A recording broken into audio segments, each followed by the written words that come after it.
Hello everyone. So I thought I'd just make a quick video talking about my theory on single coil sub-ohm builds. So I'm going to make this quick as possible.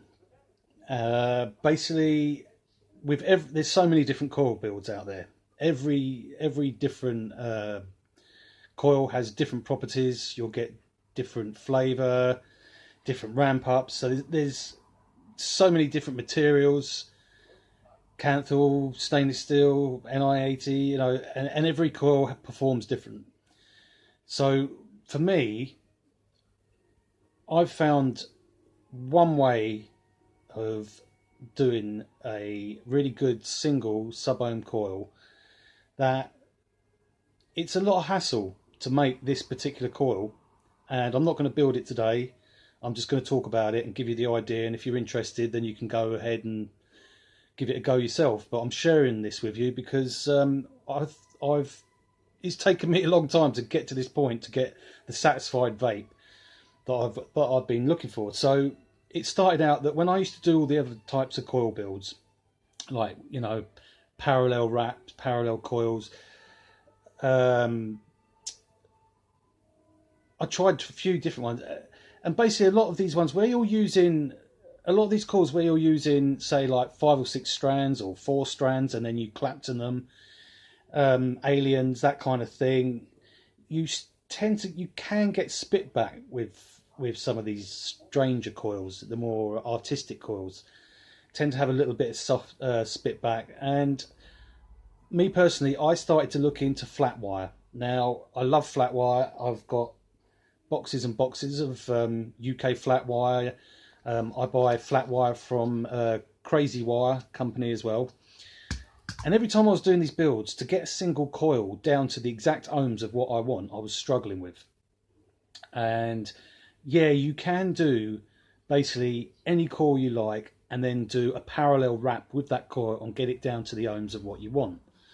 But my theory is that if you have one piece of metal and then you clapton that metal, you tend to have less spit back because there's not so many strands of wire in this. So the juice isn't all jumping around inside those multi-strand builds. I'm not saying that every build has spit back. It's a lot to do with how you set the coil and the cotton and everything else. But in general, I wasn't overly pleased with a lot of the different types of coil I was using. So I started experimenting with flat wire. And then I found that to get the ohms of what I want on a mech, I wanted around a 0.11. Not a 0.12, but I wanted a 0.11. Now I know that sounds like it's not a lot of difference between 0.12 and 0.11. Well, there is actually on a mech. Believe it or not, you can actually notice that, especially when you're using nichrome.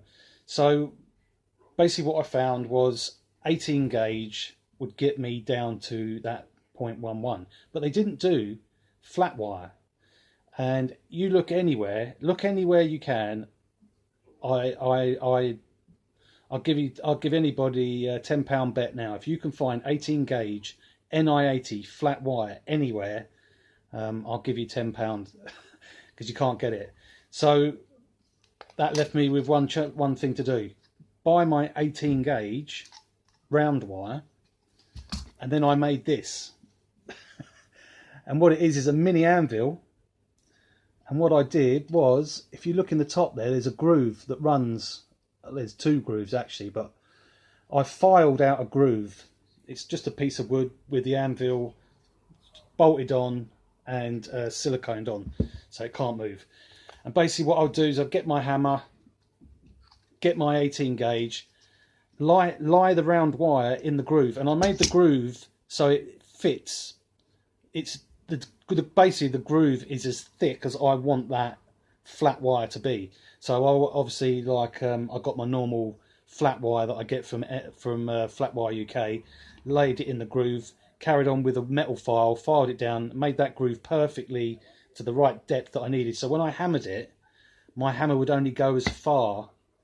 Every time I hit, it would only go as far as what that groove is. So the wire would sit flat in the groove as it's being hit, and it wouldn't go any further. You basically, it meant that every time you hit that wire and flattened it out, it wouldn't go any deeper and it wouldn't misshape the wire. It would stay consistently flat all the way through the wire because it sits in that groove, and as you're hammering it, it's only going to go as flat as however deep that groove is.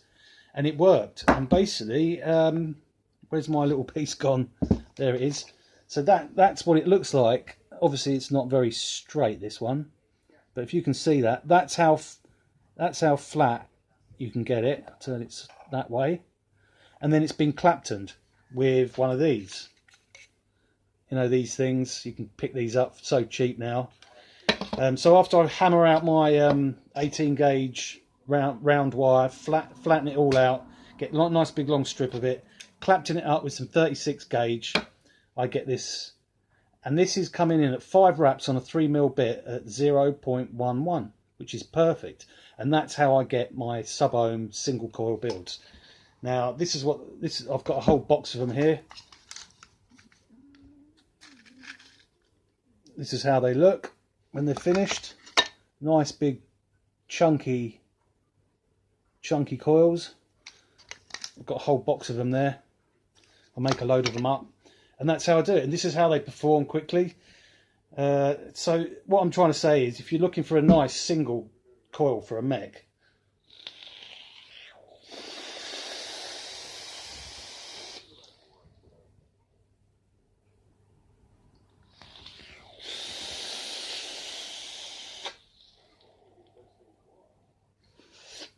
yeah, you can tell it ramps up quick. It's all nichrome. The wrap's nichrome. Obviously the round wire's nichrome. That's how I do it. That's how I get on a mech a 0.11 smack bang on a 3mm at 5 wraps, and they come out beautiful. And that's how I did it. These little anvils, you can pick these up on eBay for like 5 or 6 quid. Do you know what I mean? It's not hard. And then that's how I do it. That's how I make my sub-ohm single coils. Flavour's banging.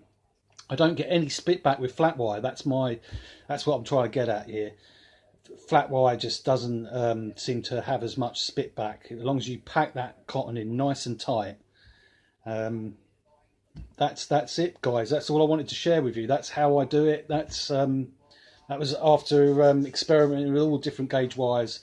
So yeah, if you're interested, give it a go. I mean, I'm not going to build one and do all that on a video. I just wanted to explain to you how I get that exact 0.11. And there is a difference between the 0.12 and a 0.11. As far as performance, you can really feel it on the battery on a mech. That one difference, that little tiny bit of difference, I really notice it because I only use mechs. So yeah, guys, that's something I just wanted to share with you. It might be a load of useless information, I don't know, but if you're into experimenting with wire and trying something different, give it a go. Thanks, guys.